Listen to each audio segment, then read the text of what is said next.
We need to get down there somehow.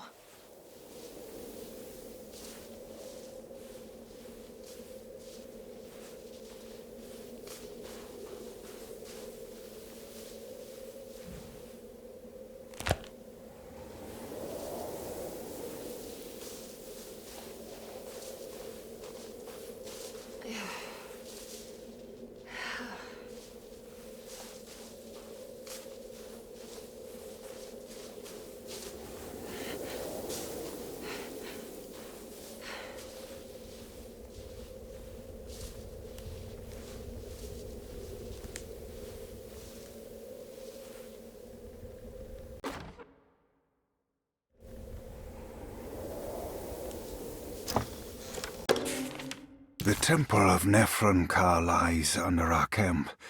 Despite all efforts, that unholy site did not collapse, but sink beneath the sand. The pharaoh is long dead, his name meticulously stricken from all ancient writing. But that stage meant for blood and terror remains. The temple is said to be lightless, built to harbor all the haunters of the dark found in the very depths of our universe. Calling on the gods meant creating a bridge between our world and theirs. The terrible Aldebaran of Taurus, the Black Sun, was seen as the most important star in the night sky, because, according to the Kitab al-Azif, it was said to be the home of that crawling chaos known as Nyarlathotep. Through ancient mechanisms, it was said that the priests could open shafts channeling the light emitted by that strange stone called the Shining Trapezohedron. Several streams pooled together above the statue of that dark man would then be sent through space towards the Black Sun, a message to the gods.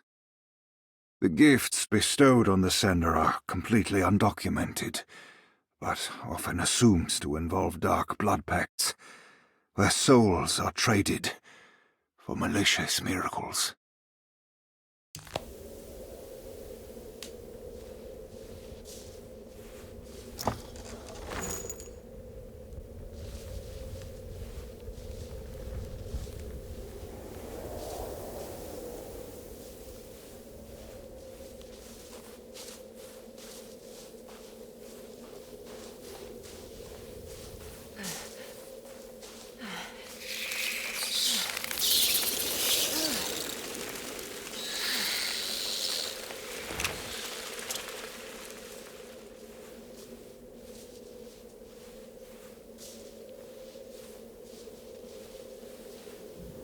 Okay, you can do this, Emily.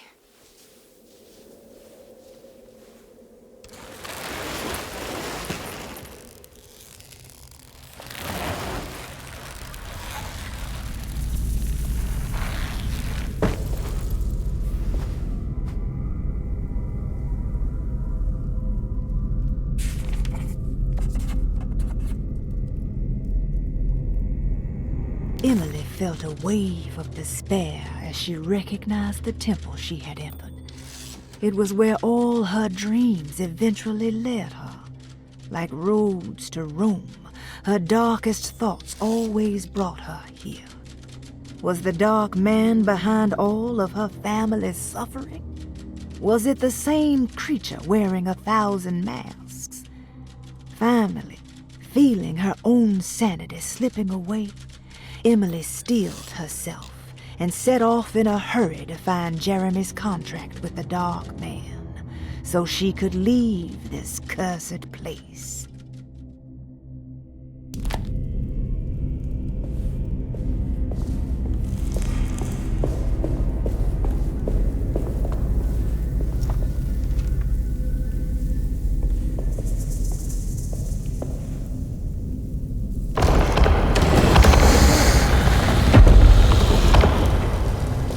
Constellation Taurus. Big signs on Aldebaran. Something to do with the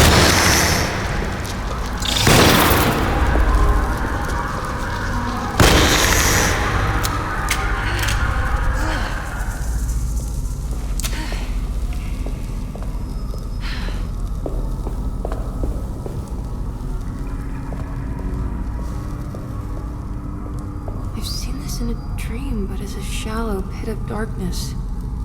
This is definitely where the contract is hidden, but how do I get to it?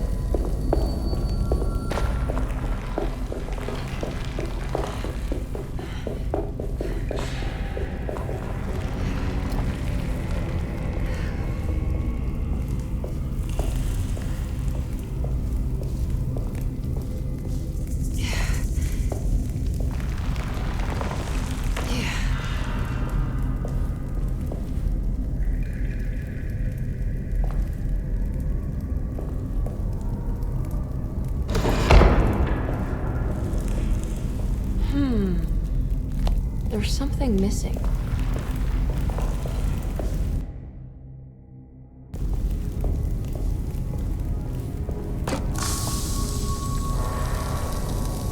I think this one moves. It worked.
It worked.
What's happening?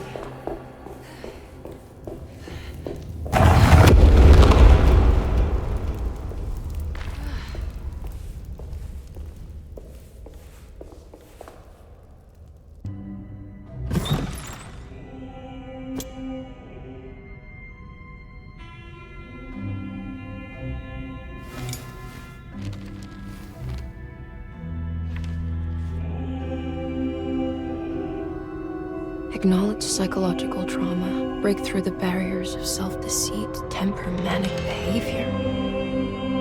Is this it? Is this the contract?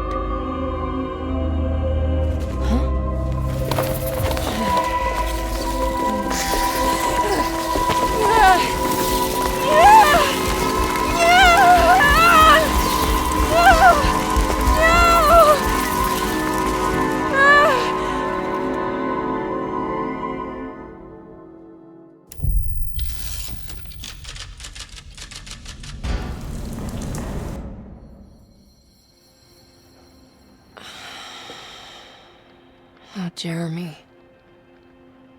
How much pain and suffering you could have prevented. Emily? What are you doing?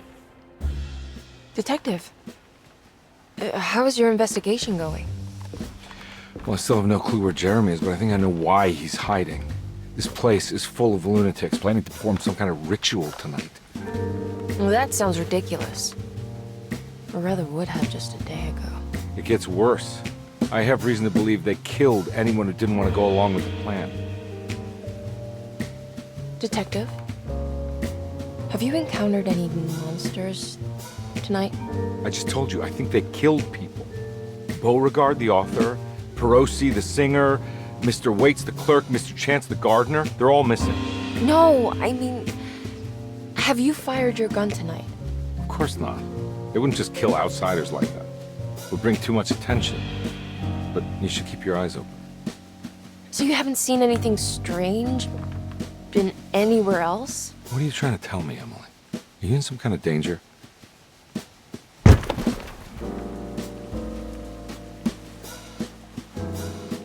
Let me drive you back to New Orleans. I think I have enough.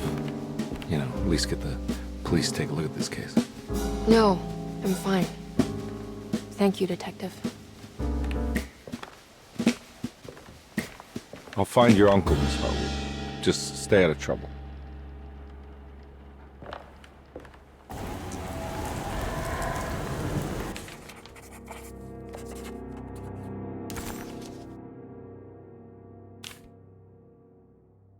He must first acknowledge psychological trauma in order to proceed. The lying must stop, so we can break through the barriers of self-deceit.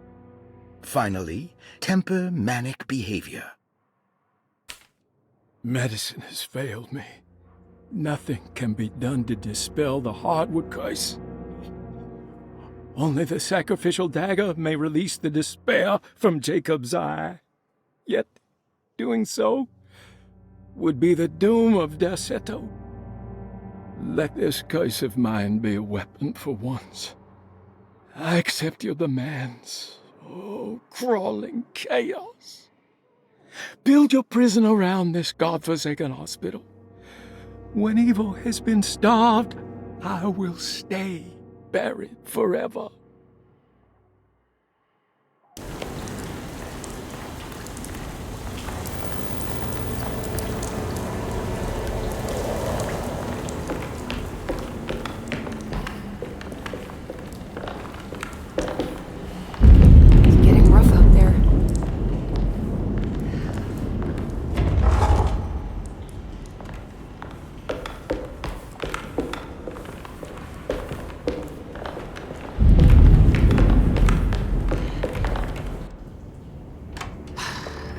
Just get rid of Jeremy, everything will go back to normal.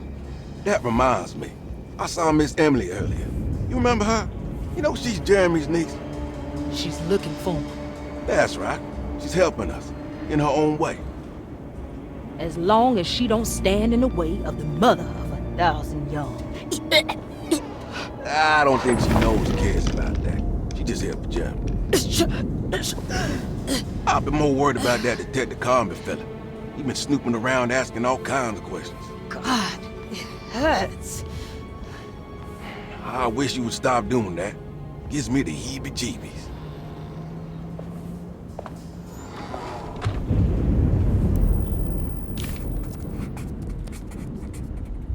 The orderlies, Baptiste and Lottie, were back at Derceto as well, like pieces of Emily's past haunting her. She couldn't figure out if they were on her side or not, and what was Lottie suffering from?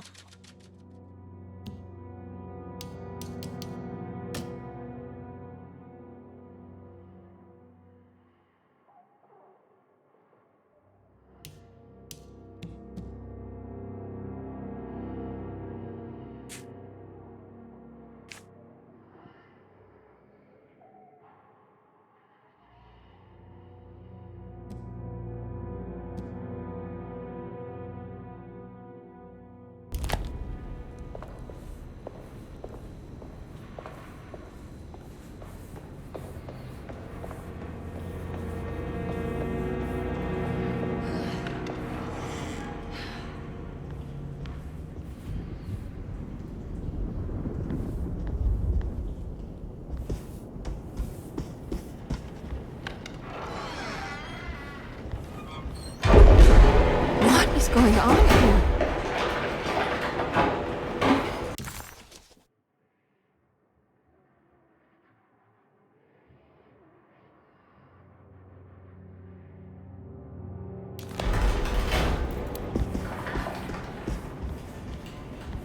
It's blocked.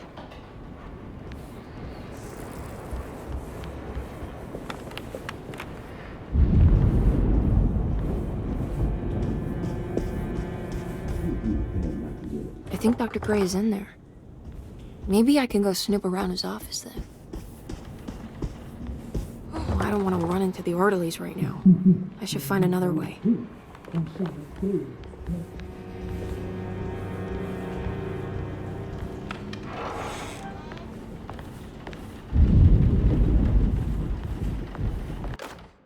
Lunacy and the Astarte Artist Colony, a monograph by Yael Klein. In early 1909, the old Derceto plantation outside of New Orleans was turned into an artist's colony. 3 famous European artists rented the house and the surrounding land from the owner, the Ledoux family. The colony was chiefly run by Sebastian Cortez, who was playfully dubbed the captain by his collaborators, William Arges and Heinrich Kassel. The colony existed for 6 years, until one day all 12 members disappeared without a trace. It is widely believed that their disappearance is connected to the disastrous hurricane that passed through on September 29, 1915, but nothing truly supports this claim. What is known is their frequent participation in New Orleans nightlife, their love for hosting parties, and their elaborate contributions to the Mardi Gras parades as the Pirates of Pontchartrain. Accounts of their lifestyle can be found in almost every gossip column. It can effectively be summed up as carefree and bohemian. In late June 1909, the name Astarte first appeared in the newspapers. Cortez said the name came to him as he was painting. There is never any claim to knowing about the ancient Phoenician fertility goddess with the same name before this time.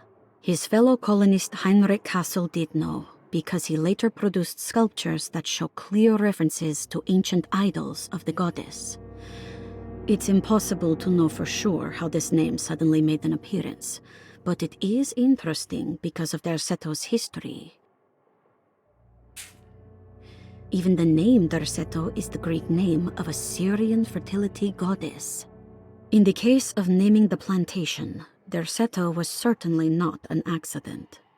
We know that Elijah Pickford intended to build a temple for his cult, for he had distributed pamphlets 2 years prior to the purchase of the land, advertising his intentions. His followers were estimated to be almost 100 men and women, mostly sailors, Maroons, and Cajuns, when the plantation was built. To outsiders, Derceto registered as an ordinary slave plantation, which enabled Pickford and his flock to remain hidden for decades. The official story is that the cult lasted until 1862, when the Union Army came and burned down the plantation and scattered all who lived there. Following the Civil War, new people started to congregate in the ruins of Derceto to invent a new fertility goddess, the Shub-Niggurath. As much as Derceto is a particular name to have heard of, it's not entirely uncommon among the learned.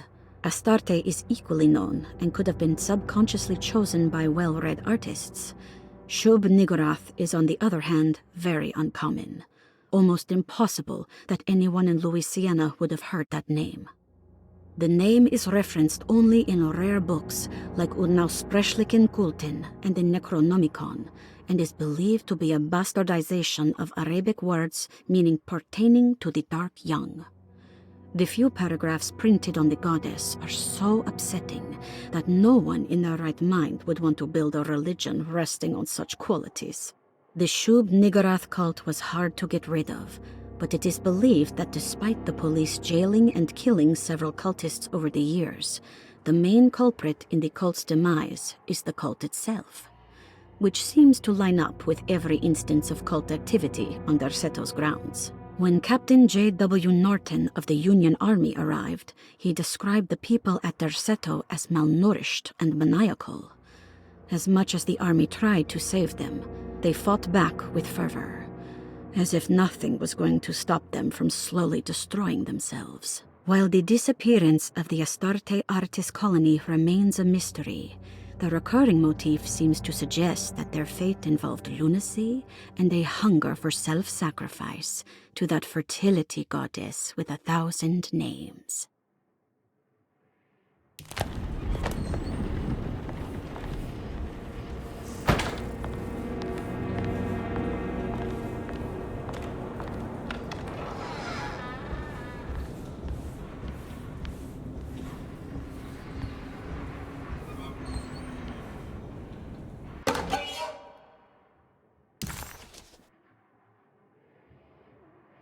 The artist spent a lot of time boating on the vast Lake Pontchartrain. Poetry, painting, photography. Everything seemed to become better by the shimmering water and the opalescent sky. One night, as the sailors returned to Derceto, they found a masquerade ball taking place. It must have been Perosi and Nora who invited their friends from the theater. The sailors quickly fashioned masks out of plaster of Paris and joined the festivities. They enjoyed themselves for hours before realizing time was not passing, nor could they find their friends. As they began to worry, they demanded that the guests unmasked, but they could not, because they were not wearing any masks.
Mr. Waits must have had a spare key to Dr. Gray's office, but where?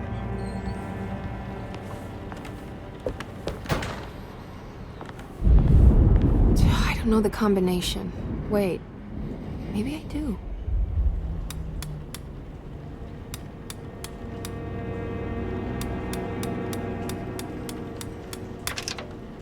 It worked.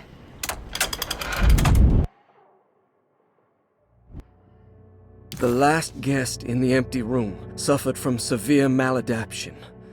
I must write this down, because if I understand the condition sufficiently, it could make me deny this fact at a later date, and there is reason for me to think I may come to suffer the consequences from this dysfunction, as some who came in contact with the guest seemed to adopt a new worldview in which everything was predetermined but broken.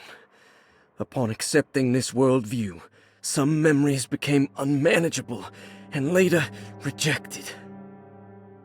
I do not know what this means. I cannot even remember the fate of the guest.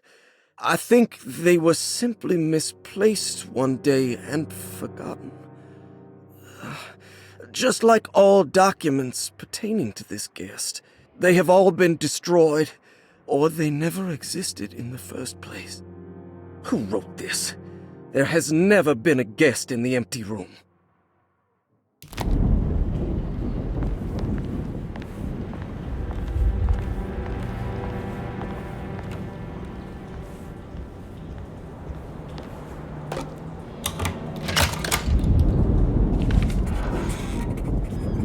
Here we are, Dr. Gray's office. Now let's see if we can find some answers. Emily felt lost as she entered the office of Dr. Gray, much like she had the last time she was here. She began to question what she was hoping to find. She was simply going on a hunch that Dr. Gray was somehow tied up in this contract with the Dog Man. Emily couldn't even begin to imagine what kind of evidence she would need. Besides a clear confession, of course. But she doubted she would ever find something like that. She was grasping at straws. The steps on the contract were so confusing to her that she was just hoping to get some small indication on where to go next.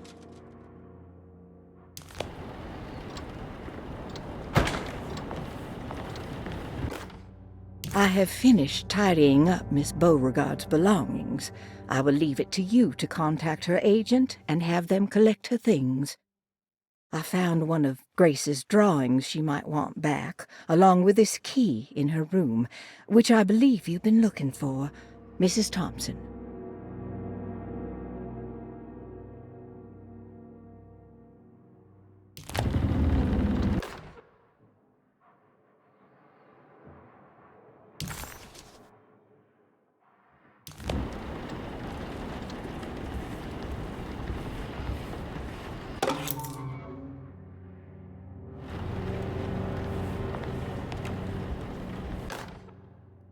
Dearest Dr. Manzetti, I find myself in a losing battle with my patient.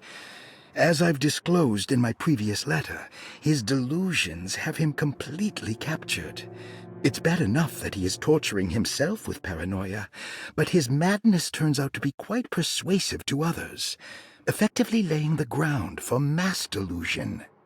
I am writing to you in hope that you can give me some guidance. Beyond my ambition to avoid devastating surgery on my patient, I have grown worried about my own defenses. The words of my patient are deranged, yet they often resonate with something primitive within me. I have tried photographing his brain with X-rays. It was surprisingly difficult to get good results.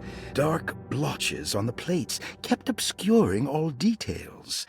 My patient looked at the bad plates and cried out in terror, telling me the dark areas was the shadow of the worm eating him from inside. I could not see anything out of the ordinary. I hope this is a sign that my mind is not as receptive to the madness as I had feared. After further inquiry, my patient described the shadows inside his mind as some kind of chthonic monstrosity that wants to undermine his sanctuary. This is clearly a reference to a place he calls Teroea, a sort of library or convent that works as a psychological haven. With this imaginary haven threatened by this Chthonian, he has now constructed another, less pleasant hiding spot. Lately, he has been bringing up a metaphor of a steamboat that has run aground, that he feels like he needs to start the engines and reverse, but he is afraid that the hole in the hull would cause the whole ship to sink. I've been watching him turn this metaphor into reality for the last week. He knows it's made up, but he is doubling down, trying to make it a real memory. I feel certain that this is my chance to break through the barriers of his self-deceit.